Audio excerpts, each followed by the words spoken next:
बिस्मिल्लाहिर्रहमानिर्रहीम। अस्सलाम वालेकुम नाज़रीन, आप यूट्यूब चैनल देख रहे हैं। मैं इमरान खान हूँ। बैनुल-अक़वामी सतह पे कुछ अच्छी खबरें भी हैं हमारे पास, वो मैं आपके साथ शेयर करता हूँ।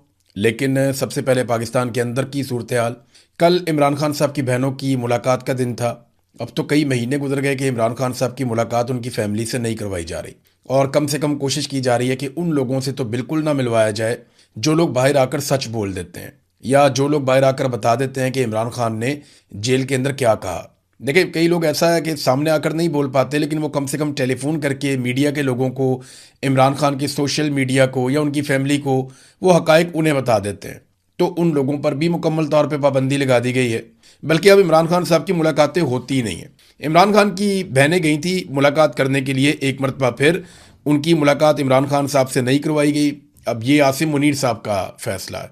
इसके अंदर कोई मुझे कहेगा ना, अदालत है, सुपरिटेंडेंट है, नवाज शरीफ है, शहबाज शरीफ है, ये सारे कुछ नहीं बेचते। इनका ये फैसला नहीं है, ना इनके पास इतना इख्तियार है, ना इनके पास इतनी ताकत है। ये पाकिस्तान के फील्ड मार्शल आसिम मुनीर का फैसला है, और वो इमरान खान साहब से किसी सूरत भी मुलाकात नहीं होने दे रहे किसी की भी। इमरान खान साहब ने खुद कहा था कि अगर मुझे कुछ हो गया जेल में, या मेरी अहलिया को कुछ हो गया जेल में, तो बदला आसिम मुनीर से लेना, यानी आपने उनसे उनको पूछना, वो जिम्मेदार होंगे। ये इमरान खान साहब एक मरतबा नहीं, कई मरतबा कह चुके हैं। तो एक मायूसी भी है पाकिस्तान तरीके इंसाफ में कि ये क्या हो रहा है, लोग क्यों नहीं निकलते। इमरान खान साहब की बहनों ने बुलाया सबको, लेकिन लोग पहुंचे नहीं, बहुत थोड़े लोग पहुंचे। मैं आपको बता दूं कि आम पब्लिक को उन्होंने ये दावत नहीं दी थी।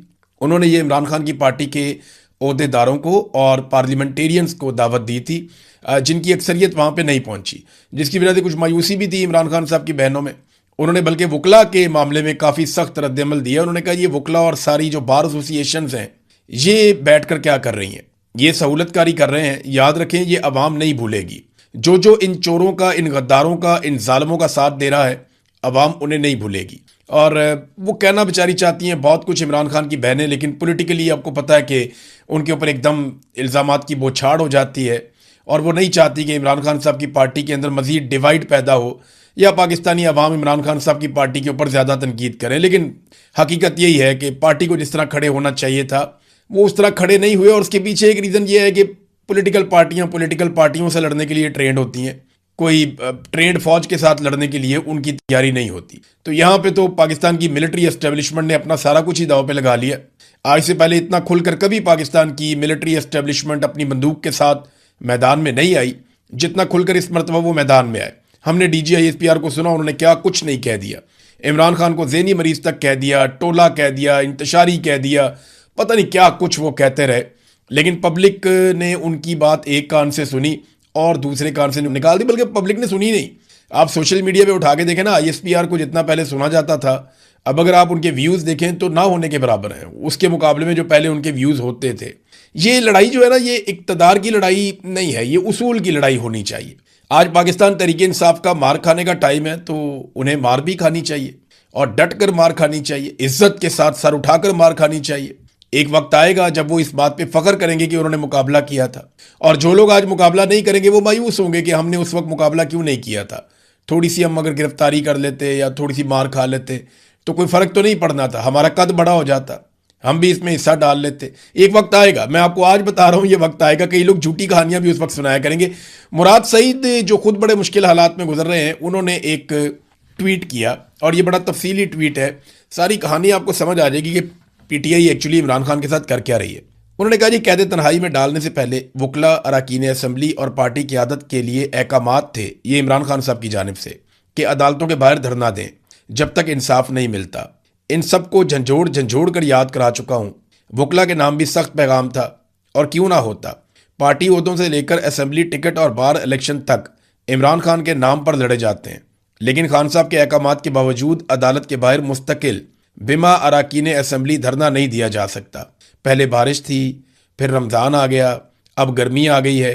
खान साहब की बीमारी, ड्रोन हमले, ऑपरेशन, बदलते हुए बैनुल-अक़वामी हालात, पेट्रोल की कीमतों में होशरुबा इजाफे, बेजा लगने वाले टैक्सेस, महंगाई के तनाजुर में तहरीक चलाने की सलाह दी। सिर्फ सूबा नहीं, मुल्क बंद करने का भी प्लान बना। इमरान खान की सेहत के मामले पर मुतहर्रिक होने की दरख्वास्त भी की। ऐवानों से इस्तीफ़े के जरिए हुकूमत से लेजिटिमेसी वापस लेने के लिए सबसे पहले अपने इस्तीफ़े की पेशकश भी की। मैं ये समझता हूँ कि इमरान खान की असीरी का जिम्मेदार इनमें से कोई फ़र्द नहीं है, बल्कि बैनुल-अक़वामी एस्टेब्लिशमेंट की ईमा पर बरसरे पैकार आसिम मुनीर, कानूनी और गैर कानूनी तौर पर उसके मातहत आने वाले इदारे और उसके इशारों पर नाचने वाली सियासी कुव्वतें। मगर क्या इमरान खान अपनी ज़ात के लिए कैद में है? क्या इसकी रिहाई के लिए अपनी पूरी कुव्वत से कोशिश करना भी किसी का फ़र्ज़ नहीं है? क़यादत से लेकर कौम तक किसी का भी नहीं है? अच्छा, ये बार बार मुराद सईद एक्चुअली बता रहे हैं कि जो कुछ उन्होंने पाकिस्तान तहरीक इंसाफ के साथ बात की, जो चीज़ें तय हुई, उनमें से कुछ भी नहीं हुआ। बल्कि उन्होंने बहुत सारी चीज़ें ऐसी की कि सियासी कमेटी खुद को मुहिब वतन साबित करने के लिए एमरजेंसी इजलास बुला सकती है, तंजीमी ओहदों के लिए नए नए नोटिफिकेशन कर सकती है, सूबाई हुकूमत फार्म 47 वज़ीर आज़म और सदर के साथ बैठ सकती है, कोर कमांडर हाउस का रुख कर सकती है। लेकिन जब इमरान खान साहब का सवाल होता है तो सियासी कमेटी का जवाब होता है कि तहरीक तहफ़्फ़ुज़ आईन पाकिस्तान इसका जवाब देगी। फिर उनका जवाब होता है पीटीआई की आदत, क़यादत कहती है फैमिली जवाब देगी, और फिर वज़ीर आला पे बात आ जाती है। तो ये सलीमुल्लाह कलीमुल्लाह कलीमुल्लाह सलीमुल्लाह ही चल रहा है, ये मुराद सईद ने कहा। तो जब सारे फैसले अपने तौर पर किए जा सकते हैं तो तहरीक का फैसला क्यों नहीं किया जा सकता? महज इसलिए कि इमरान खान की हदायत दरकार है, और जहां इमरान खान की हदायत मुयस्सर है वहां कई हीले और बहाने बनाए जाते हैं बेशुमार किस्म के। मान लेते हैं कि मंजिल एक है लेकिन तरीक़ाकार मुख्तलिफ है, तो एक दिन के नोटिस पर आप सब एक छत के नीचे बैठ जाएं, आए सारे बैठें, लाइव इजलास करें, उन्होंने ये कहा, और सारे मिलकर जो है वो फार्मूला डिस्कस करें और देखें कौम खुद एस्टेब्लिशमेंट के साथ इनका भी एहतसाब कर लेगी जो लोग दो नंबरी करेंगे। तो अब मुराद सईद ने ना बड़े गिले शिकवे किए हैं, बहुत सारी ऐसी चीज़ें की हैं। 4 साल हो गए इमरान खान के साथ, ये हो गया। तो यहाँ तक मुराद सईद ने कहा कि जब मैंने बातचीत की, मैंने आवाज़ उठाई तो ये कहा गया कि मुराद सईद तो पागल हो गया है। फिर मुझे सूबाई हुकूमत ने और वफाकी हुकूमत ने पैगाम दिया कि जनाब आप इर्रिवर्सिबल नुकसान पहुँचा रहे हैं तहरीक को। तो मुराद सईद ने कहा कि मैं इतना कहूँगा कि अल्लाह आपको मज़ीद आसानियाँ दे, लेकिन हमारे मकसद, हमारी जद्दोजहद और हमारी ज़िंदगियों की कीमत पर नहीं, बिल्कुल भी नहीं। कोई फैसला कीजिए, ये मुराद सईद ने अपील की अपनी पार्टी से। देखिए, मैं आपको सच बात तो ये है कि पाकिस्तान तहरीक इंसाफ में ज़्यादातर लोग समझते हैं लड़ाई लड़ने के काबिल ही नहीं है। यानी ये इतनी खौफनाक लड़ाई है, पॉलिटिकल पार्टियों से लड़ाई हो सकती है लेकिन फ़ौज के साथ कौन लड़े? फ़ौज के साथ नहीं, एक्चुअली तो मिलिट्री एस्टेब्लिशमेंट के खिलाफ ये लड़ाई है। फ़ौज में भी ज़्यादातर लोग इमरान खान को पसंद ही करते हैं, लेकिन मिलिट्री एस्टेब्लिशमेंट फ़ौज को इस्तेमाल कर लेती है ना, बतौर अपनी ताकत के, बतौर अपने बाजू के। अब ये पॉलिटिकल पार्टी वो नहीं कर सकती जो फौज कर सकती है, लेकिन जो पॉलिटिकल पार्टी कर सकती है वो कोई भी फौज नहीं कर सकती। ये बात पॉलिटिकल पार्टी को समझ ही नहीं आ रही, और वो पॉलिटिक्स भी नहीं कर पा रहे, अपोजिशन भी नहीं कर पा रहे। ये उनका प्रॉब्लम है, वो डरे हुए हैं, सहमे हुए हैं बहुत सारे लोग। देखिए, ये मार खाने का टाइम है पाकिस्तान तहरीक इंसाफ का, तो उन्हें इज्जत के साथ मार खानी चाहिए। वक्त बदल जाएगा, ये हमेशा ऐसा नहीं रहेगा, ये वक्त बदलेगा और किसी और तरह का वक्त आ जाएगा। इमरान खान मार खा रहा है वो इसलिए कि मिलिट्री एस्टेब्लिशमेंट को पाकिस्तान की सियासत से धकेल के बाहर निकालना चाहिए, और अगर ये काम हो गया, चाहे कोई भी पॉलिटिकल पार्टी करे, ये पाकिस्तान की एक बहुत बड़ी खिदमत होगी। बहरहाल अलीमा खानम ने कहा कि अगले हफ्ते के लिए कोई वादा उनसे किया गया है कि सुहेल अफरीदी अपनी पूरी जमात के साथ, यानी वहाँ पे 92 MPs हैं, वो कह रहे हैं जी हम अपने सारे MPs लेकर और मैं खुद भी बहनों के साथ अडियाला जेल के बाहर आऊँगा और दबाव डालेंगे कि इमरान खान साहब से उनकी बहनों की मुलाकात करवाई जा सके। फिर वहाँ पे वो धरना देंगे। पंजाब वाले MPs भी अगर आ जाए, देखिए अगर पार्लियामेंटेरियंस वहाँ पे आते हैं और दबाव डालते हैं, शदीद तरीन बैनुल-अक़वामी खबर बनती है, वो वहाँ बैठ जाते हैं, चाहे उन पर तशद्दुद हो, उनको गिरफ्तार किया जाए, इतनी बड़ी तादाद में जब वो वहाँ पे होंगे तो आलमी सतह की खबर बनेगी और प्रेशर बढ़ेगा पाकिस्तान की मिलिट्री एस्टेब्लिशमेंट पे कि कोई मुलाकात करवाई जाए। और फिर मुमकिन है कि उस दिन ना हो तो उसके बाद मुलाकात हो जाए, तो ये बड़ा प्रेशर बन सकता है। नाज़रीन, पाकिस्तान से एक खबर और है, लेकिन उस खबर से पहले मैं आपको ये बता दूं कि ये जो सूबाई हुकूमत बनी है ना, सुहेल अफरीदी इनकी कैबिनेट, ये मुराद सईद साहब की मर्जी से बनी है। यानी मुराद सईद के अपने लोग हैं, ये उनके बहुत ताल्लुक वाले लोग हैं। लेकिन मुराद सईद ने अब इन्हीं से गिला शिकवा किया। इसका मतलब ये है कि अब ये उस रस्ते पर कम से कम नहीं है जिस रस्ते पर मुराद सईद है। ये बज़ाहिर दिखाई दे रहा है मुराद सईद के गिले और शिकवे से। बहरहाल कोर कमांडर कॉन्फ्रेंस हुई पाकिस्तान में, और ये बड़ी इंपॉर्टेंट होती है, जब भी होती है इसमें से खबर निकलती है कि अब किस तरफ को मामला जा रहे हैं। तो कोर कमांडर कॉन्फ्रेंस का जो एलामिया आया ISPR की जानिब से, मैंने उसको 2 मरतबा पढ़ा और मुझे काफ़ी दुख हुआ कि उसमें भारत ने जो पाकिस्तान का पानी रोका उसका तस्करा नहीं है। देखिए, ये उन्हें बताया जाना चाहिए और ये बात जो है वो एलामिया में भी होनी चाहिए थी, और भारत को वाज़ेह पैगाम कोर कमांडर कॉन्फ्रेंस में से जाना चाहिए था।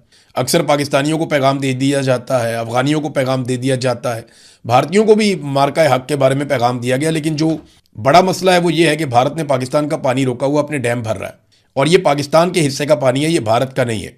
तो कोर कमांडर कॉन्फ्रेंस के एलामिये के अंदर भारत की जानिब से पानी रोके जाने की ना सिर्फ मजम्मत होनी चाहिए थी, बल्कि फिलफौर पानी खोलने का मुतालबा होना चाहिए था। और इस पे पाकिस्तान की हुकूमत को एक बड़ा सख्त मौक़िफ़ लेना चाहिए।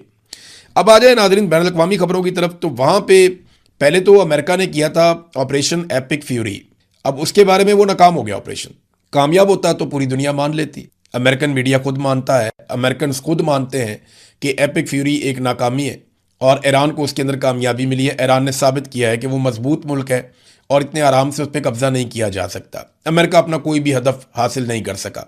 बिलाखिर जो अमरीकी वज़ीर ख़ारजा हैं मार्को रूबियो, उन्होंने स्टेटमेंट देते हुए इस बात का एतराफ़ किया कि ऑपरेशन एपिक फ्यूरी ख़त्म हो चुका है। और अब उसके बाद एक और खबर आई है, लेकिन उससे पहले मैं आपको मार्को रूबियो का स्टेटमेंट एक बता दूं। उन्होंने कहा जी आबनाए हुर्मुज़ ईरान की मलकियत नहीं है।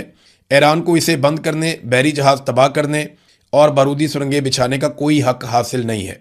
इस मसले को हल ना किया तो ये मामूल बन जाएगा। हम किसी सूरत ये तस्लीम नहीं कर सकते कि आबनाए हुर्मुज़ से गुजरने के लिए ईरानियों को टैक्स देना होगा। अगर ऐसा हुआ तो पूरी दुनिया में ये रवाज पड़ जाएगा। अक़वाम मुत्तहिदा समेत पूरी दुनिया को इसका बंदोबस्त करने के लिए हमारा साथ देना चाहिए। देखिए मार्को रूबियो बात गलत नहीं कर रहे। ये अगर इस तरह टैक्स लेंगे ममालिक, तो फिर पहले भी बहुत सारे ममालिक ले रहे हैं, लेकिन वो उनके बीच में से जो जाता है रास्ता, वहाँ से वो ले रहे हैं। दोनों तरफ मुल्क है, बीच में रास्ता है, वहाँ से वो टैक्स ले रहे हैं। तुर्की भी एक जगह टैक्स लेता है बासफोरस पे, एक जगह पे ये स्वेज कैनाल है वहाँ पे टैक्स लेता है मिस्र, और जगहों पे भी टैक्सेस हैं दुनिया में। लेकिन बहुत सारी जगह जो हैं वो टैक्सेस के बगैर हैं। आपने हुर्मुज़ भी उन जगहों में से एक जगह थी, एक तरफ ओमान है, एक तरफ ईरान है, तो बीच में से यहाँ से जहाज़ गुजरते थे फ्रीली, कोई टैक्स नहीं था। मार्को रूबियो कहते हैं ये कैसे हो सकता है, वो वहाँ टैक्स लगा रहे हैं, फिर तो पूरी दुनिया ये सिलसिला शुरू कर देगी। ईरान का कोई हक नहीं यहाँ पे जहाज़ों को तबाह करे। तो उसूली तौर पे आप देखें तो ये बात एक तरह से ठीक है, लेकिन क्या अमेरिका को ये हक है कि वो जिस मर्जी मुल्क के ऊपर अटैक कर दे? बड़ा सवाल ये है कि ईरान ने ये काम क्यों किया? इससे पहले तो ईरान ने ये कभी नहीं किया था। ईरान ने ये काम पहली मरतबा किया और तब किया जब ईरान की सरजमीन के ऊपर अमेरिका ने शदीद बमबारी की। इससे पहले अमेरिका इराक के ऊपर बदतरीन बमबारी कर चुका है। शाम के हालात आपके सामने, वहाँ पे बहुत खौफनाक अटैक हो चुका है और इसराइल के साथ मिलकर अमेरिका ये अटैक करता है। तो लीबिया के अंदर जो कुछ हुआ वो भी आपके सामने है, जो इस वक्त सूडान में हो रहा है वो आपके सामने है, जो गाज़ा में हो रहा है वो आपके सामने है, जो अमेरिका ने वियतनाम में किया वो भी आपके सामने है, जो अफगानिस्तान में अमेरिका ने किया वो भी आपके सामने है। तो अब ईरान के ऊपर भी अमेरिका ने ऐसे ही अटैक कर दिया। तो अगर ईरान को यह हक नहीं है कि वो अपने करीब से गुजरने वाले पानी को कंट्रोल करे, तो अमेरिका को यह हक कैसे मिल जाता है कि वो दुनिया के दूसरे कोने से उठकर आए और आकर किसी भी मुल्क को, उसके निज़ाम को कंट्रोल करे? सवाल तो ये भी पैदा होता है ना। मार्को रूबियो की बात में अगर लॉजिक है तो फिर मार्को रूबियो को इस बात का भी दुनिया को जवाब देना पड़ेगा। अब आ जाए नाज़रीन इस बात पे कि डोनाल्ड ट्रंप का ये जो मैंने आपको अभी कहा कि जो प्रोजेक्ट फ्रीडम है वो नाकाम हो गया, वो कैसे हुआ?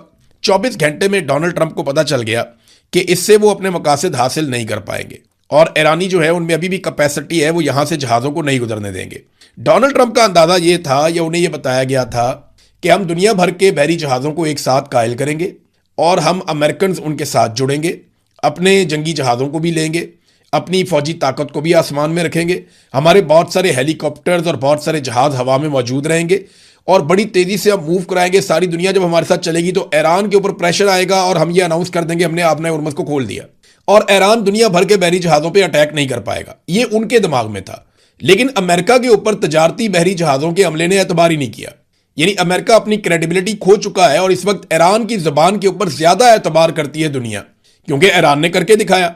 डोनाल्ड ट्रंप बार बार अपनी बात से मुकर जाते हैं। अगर वहां पे जहाज तबाह हो जाएं, लोग मर जाएं, तो डोनाल्ड ट्रंप ने तो कल को हाथ जाड़ के कह देना है कि जनाब ये मिस हो गया था, तो अब हम दोबारा ठीक कर लेंगे और अब ईरान के साथ फिर बातचीत हो रही है।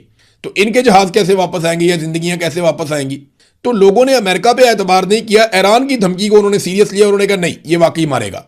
और अभी ये इतला आई है, ये बरतानिया का एक सिस्टम है UKMTO, इन्होंने रिपोर्ट किया है कि एक बहरी जहाज के ऊपर अटैक हुआ, नामालूम हथियार से जहाज को निशाना बनाया गया। ये नहीं बताया कि किसने निशाना बनाया, कुछ लोग जख्मी हुए, ये भी इतला मिली है एक बहरी जहाज पे, लेकिन ये किसने बनाया, कैसे हुआ, इसके बारे में नहीं पता। बहरहाल अमेरिका का जो अंदाजा था एकदम बहुत बड़ा, वो जहाज़ों का रिवर लेके गुजर जाएंगे आबनाए हुर्मुज़ में से और ईरान बेबस हो जाएगा, पूरी दुनिया के जहाज़ होंगे। वो अमेरिका कामयाब नहीं हुआ और 24 घंटे के बाद नाकामी उनका मुंह चढ़ा रही थी और आबनाए हुर्मुज़ जहाज़ों से खाली था। डोनाल्ड ट्रंप ने अपनी शर्मिंदगी मिटाने के लिए एक मरतबा फिर पाकिस्तान का कार्ड इस्तेमाल कर दिया। जब भी डोनाल्ड ट्रंप से कुछ गलत हो जाता ना, वो कहता है मुझे शहबाज शरीफ ने कहा, मुझे फील्ड मार्शल ने कहा, मुझे पाकिस्तान ने कहा, तो अब मैं ये करने जा रहा हूं। वो हर कमजोर चीज हमारे खाते में डाल देता है। ट्रंप ने कहा कि प्रोजेक्ट फ्रीडम को थोड़ी देर के लिए रोक दिया जाएगा ताकि यह देखा जाए कि आया ईरान के साथ किसी मुआहदे को हतमी शक्ल दी जा सकती है और उस पर दस्तखत किए जा सकते हैं। पाकिस्तान और दीगर ममालिक की दरखास्त ईरान के खिलाफ मुहिम के दौरान हमें हासिल होने वाली जबरदस्त अस्करी कामयाबी और इस हकीकत के पेश नज़र कि ईरान के नुमाइंदों के साथ एक मुकम्मल और हतमी मुआहदे की जानिब बड़ी पेशरफ्त हुई है। वो कह रहे जी हमारा तो ईरान के साथ बड़ी ज़बरदस्त पेशरफ्त हो रही है।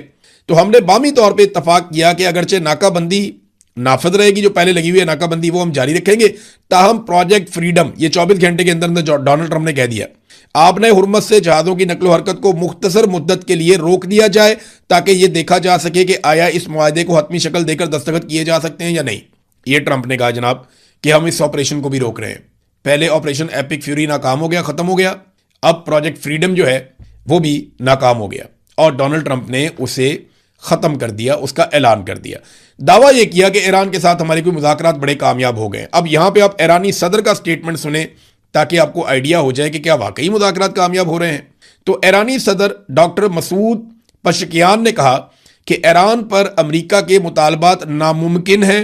हमारा मसला यह है कि एक तरफ तो अमेरिका हमारे मुल्क के खिलाफ ज्यादा से ज्यादा दबाव की पॉलिसी पर गामजन है, मैक्सिमम प्रेशर डाल रहा है, और दूसरी तरफ यह तवक्को रखता है कि इस्लामी जमहूरिया ईरान मुज़ाकरात की मेज पर आए और बिलाखिर अमेरिका के यकतरफा मुतालबात के सामने सरेंडर कर दे। जबकि इस तरह की मसावात नामुमकिन, यानी ये नहीं हो सकता, ये नामुमकिन है, ये नामुमकिन है, 2 मरतबा उन्होंने कहा।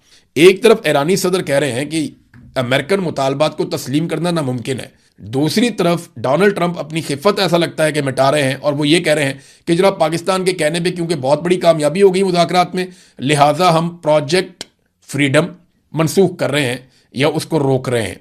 ये नादरीन हालात पैदा हो गए डोनाल्ड ट्रंप के लिए।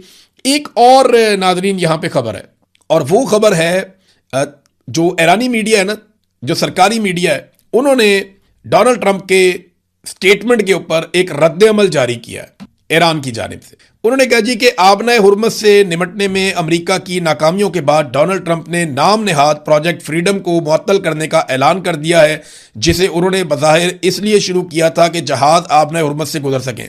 अपने मंसूबे की नाकामी को किसी ना किसी तरह छुपाने की कोशिश में ट्रंप ने अपने मामूल के झूठे दावों को जोड़कर लिखा है, पाकिस्तान और दीगर ममालिक की दरखास्त पर और ईरान के खिलाफ हमारी कार्रवाइयों में हासिल होने वाली नुमायां अस्करी कामयाबी, आगे ना डोनाल्ड ट्रंप का स्टेटमेंट उन्होंने पूरा का पूरा कॉपी कर दिया है।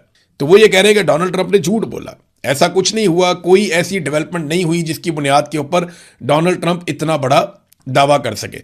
नाज़रीन, ईरान ने खबरदार किया है कि आपने हुर्मत से गुजरने का जो वाहिद महफूज रास्ता है वो वही है, वही कॉरिडोर है जो ईरान ने मुकर्रर किया है, वहीं से सारे जहाज़ों को गुजरना होगा। किसी और रास्ते से जहाज़ जाएंगे तो वो ख़तरे में होंगे और ईरानी नेवी जो है वो सख्त कार्रवाई भी करेगी। वैसे भी वहाँ पे बहुत सारी जगहों पे बारूदी सुरंगें हैं पानी के अंदर, और इतनी बारूदी सुरंगें हैं कि उनसे जहाज़ तबाह हो सकते हैं। लिहाजा जहाज़ों को उसी रास्ते पर आना होगा जो रास्ता ईरान जहाज़ों को बता रहा है। ये भी तो एक पंगा है ना, पानी में बेशुमार बारूदी सुरंगें उन्होंने बिछा दी हैं। अब वहाँ कोई भी जहाज़ अचानक टकरा जाए और वो फट जाए तो उससे जहाज़ को नुकसान हो जाएगा।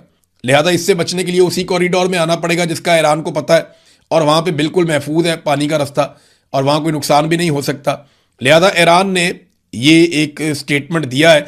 एक और चीज़ मैं आपको बताऊँ, जो गुज़िश्ता रात थी ना, एक तो ये अभी रात गुजरी है और एक इससे पिछली जो रात थी, उस रात को बहुत ज़्यादा मूवमेंट थी आबनाए हुर्मस के ऊपर। मिडल ईस्ट में अमरीकी तैयारे बहुत ज़्यादा गश्त कर रहे थे, बहुत ज़्यादा फिर रहे थे। लेकिन जो अभी रात गुजरी है इसमें कुछ ऐसा नहीं हुआ, इसमें बिल्कुल एक खामोशी थी, जो एक बड़ी अच्छी बात है। अमरीकी एयरफोर्स के 2 तैयारों के हवाले से ये इतला भी आई, ये टैंकर्स हैं, यानी ये फ्यूल